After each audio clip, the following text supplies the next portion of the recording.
Today, I'm invited to a workshop on the identification of proposed amendments to national social security law in Indonesia, organized by the Coordinating Ministry of Community Empowerment. I'd like to talk about the Indonesian national legislation against the ILO's Social Security Minimum Standards Convention. The ILO has Convention 102 adopted in 1952, number 102. It has Social Security, 9 Social Security branches or benefits, and associated higher conventions also adopted in the later years.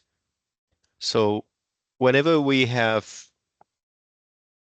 the national tripartite policy dialogues or the opportunities for us to present the ILO's international labor standards, we always refer to these conventions.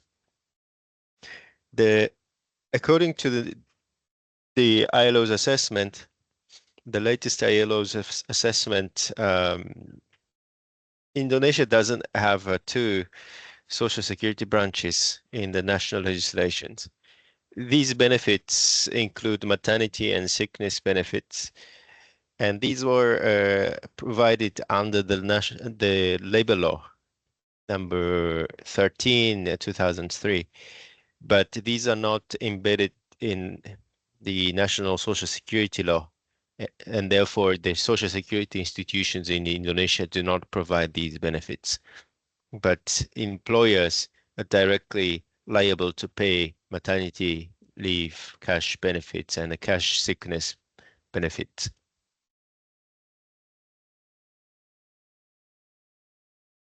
There are common features of cash benefits in the Social Security and Minimum Standards Convention. Those include probably fourfolds.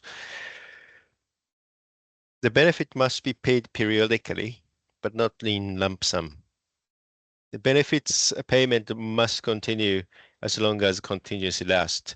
For example, old age pension should be provided until the person's death. And disability benefits must be provided until the person's recovered, if it's temporary disability. Benefits must be provided by the states, but not by employers. They're financed by the Social Security Fund and the state's tax fund, but not employers. These are the common features. So let me use an example how we apply these social security standards in the context of Indonesia's legislation. Indonesia has employment injury insurance called JKK or JKK.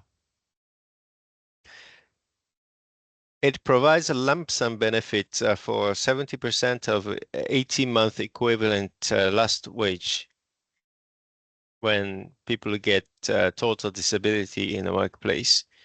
And additionally, 500,000 rupiah is provided for 24 months. So, but it's provided in lump sum in practice for up to 12 million rupiah. However, the International Social Security Standards requires these benefits must be paid periodically throughout the contingency, and their amount should be 50% of previous wage. So in this case, the benefit is not provided permanently, but it's lump sum up to 80-month equivalent. So the national legislation doesn't meet the requirements of the Social Security minimum standards in this case. So Similarly, JKK provides survivors benefits in the form of death grant to their heirs or orphans, parents. Again, it's provided in lump sum in a different percentage. It's now 60% instead of 70%, but still in lump sum. However, survivors' benefits should be provided periodically and 40% of previous earnings. Usually it's provided until uh, they become dependent of someone or they become adults. But in Indonesia, scholarship is regulated and then paid in lump sum, no matter what earnings levels their parents had, and it's not periodically paid. I mean, it is periodically paid, but it's paid in lump sum. And reference wage is not respected, not used. Similarly, Indonesia doesn't have a maternity benefit. So why is it a problem from the international social security standards perspectives? Currently, it's the labor law requires employers to provide up to 6 months now. However, employers must pay wage during maternity leave, but this must be paid through social insurance or tax according to the international labor standards. So that's a gap.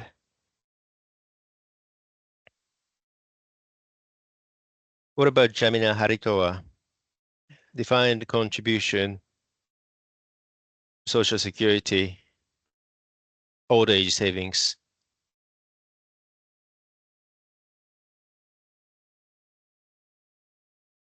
The replacement rate must be 40% after 30 years of contributions, according to Convention 102, and it must be paid periodically until they die. However, Jamina Haritoa is based on the individual account savings, so the payment is usually lump sum. I mean, at least in Indonesia. Singapore adopts annuity using the funds. Participants can buy annuity. In Indonesia, it's not possible.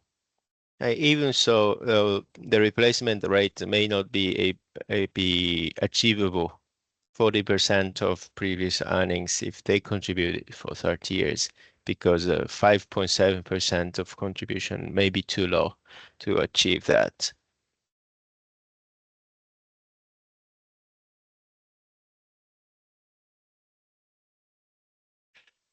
So we tend to discuss scheme by scheme, but we may have to oversee where Indonesia's social security system goes. So I would like to show the blueprint. So it means the future of Indonesian social protection schemes if Indonesia comply with international social security minimum standards.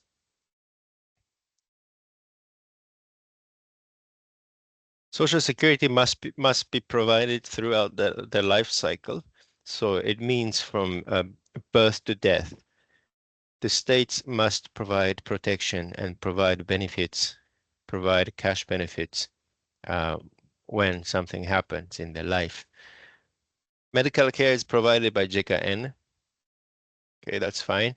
Long-term care, Indonesia doesn't have it, but the long-term national development plan requires the government to consider establishing insurance scheme for this. So that will be new schemes here to provide a discount price or waive the fees for long-term care services. Older persons receive Jamina Harito or Jamina pension. We put it in bracket because in our view, JHT doesn't have the ability to achieve the Social Security minimum standards. We focus more on a jaminan pension for wage workers, and we recommended to create a new scheme called the Jaminan Pension National to cover all citizens, no matter what employment they have. So all citizens will receive Jaminan Pension National when they become 65 years old, and wage workers can receive additional Jaminan pension from BPJS Ketenakerjaan. So this is a new scheme again. Children. The child benefit is currently provided for through PKH if they are poor. Okay, let's keep it for now. Survivor's benefit, work-related death can be covered by JKK. We put in bracket for BPU, no-wage workers, because many countries do not mandate uh, no-wage workers to be covered by this scheme. And in Indonesia, de facto, this is the voluntary scheme now. Survivors benefits outside the workplace can be provided by Jaminan Pension. It's currently providing it, and Jaminan Pension National can provide such benefits if workers, people, members get injured outside the workplace. So they are covered. No-wage workers, housewife, house husband can be covered by this scheme. Maternity benefits, Jaminan JIH need to be created, and sick leave benefits also need to be created. These schemes are not existing. It's under the labor law. Unemployment benefits JKP is provided by JKP. Disability benefits in workplace is provided by JKK, and disability benefit outside the workplace is provided by Jaminan Pension. And Jaminan Pension National for non-wage workers and housewives, house husbands will be protected by Jaminan Pension National. If they are poor family, they may have PKH, but it's probably need to be reformed as well. It's provided only for the poor people now. But what if they do not have a Jaminan pension, JKK, or Jaminan pension national? These people must be covered for free. So it needs to be a reform to have better connection to other schemes. Survivors benefits, again, provided by JKK, Jaminan pension, and Jaminan pension national. So all citizens in Indonesia will be covered by this scheme. What about the benefits? JKN provides medical care benefits. The third column, long-term care benefit to be provided for all citizens. Jaminan pension provides 30% of wage after 30 years of contribution. Jaminan pension national will provide 1 million rupiah per month for every citizen above 65 years old. Jaminan JKK provides 40% of breadwinners, not lump sum anymore, for orphans. And Jaminan pension can provide the 30% of parents' wage. Jaminan pension national, 1 million rupiah per month. And PKH, it's additional if their parents were not eligible to neither of the above mentioned schemes. For working age, 67% of cash benefits are provided for 14 weeks, including 6 weeks after birth, if they take maternity leave. And sick leave benefits can be provided in 45% of wage for up to 62 to 26 weeks. JKP, okay, no change.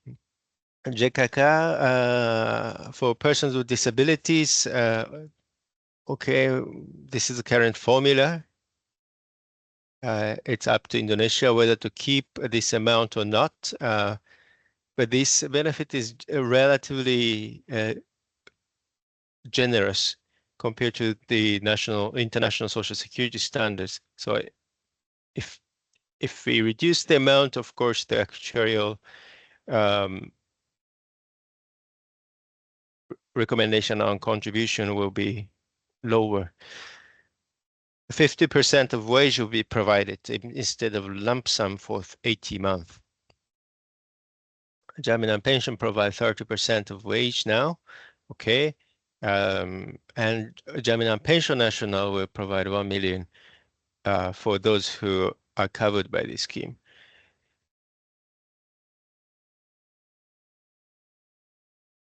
We can go on, but it's basically the same amount of benefits. However, then how much do we have to pay for these schemes? We tend to talk about existing schemes, but I would like to say it is very important for Indonesian stakeholders, policymakers to consider the goal. Where what will be the final contribution rates and the government expenditures on social security, social protection if Indonesia comply with all international social security minimum standards. Then we can discuss what schemes we should keep and what schemes probably we don't have to keep, right? So here's our actuarial calculations. We have conducted actuarial valuations for each schemes. We propose new contribution rate.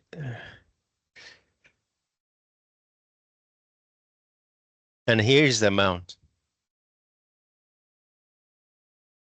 Employers are currently paying 10 to 12% of contributions. Our proposal is that employers can pay between 8 to 10%, slightly lower. Workers are currently paying 4%.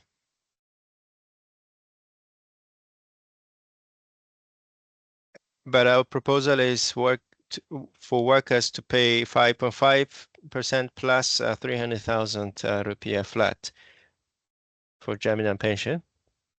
And the states are currently paying about 163 trillion rupiah for jaminan, JKN, PKH, KIP, and major schemes. And if the government adds 120 trillion for JPN, the total would be 281. So it's about half, less than half of the social assistance budget in Indonesia. So restructuring is required, but money is there. So in total, Indonesian workers and employers are currently paying between 14% and 16%. The total contribution rate we're proposing will be the same, almost the same. And plus, in the future, the long-term care insurance contribution may be added.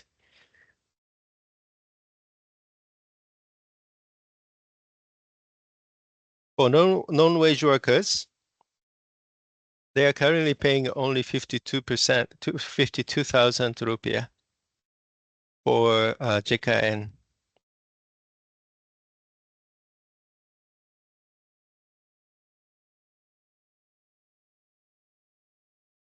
We're proposing slightly more.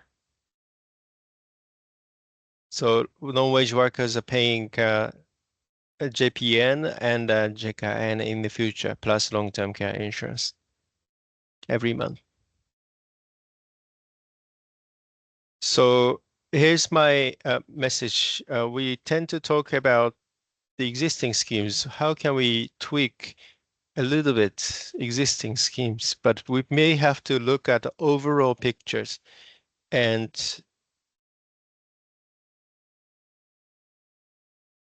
if we use this international social security minimum standards as a template, or a benchmark,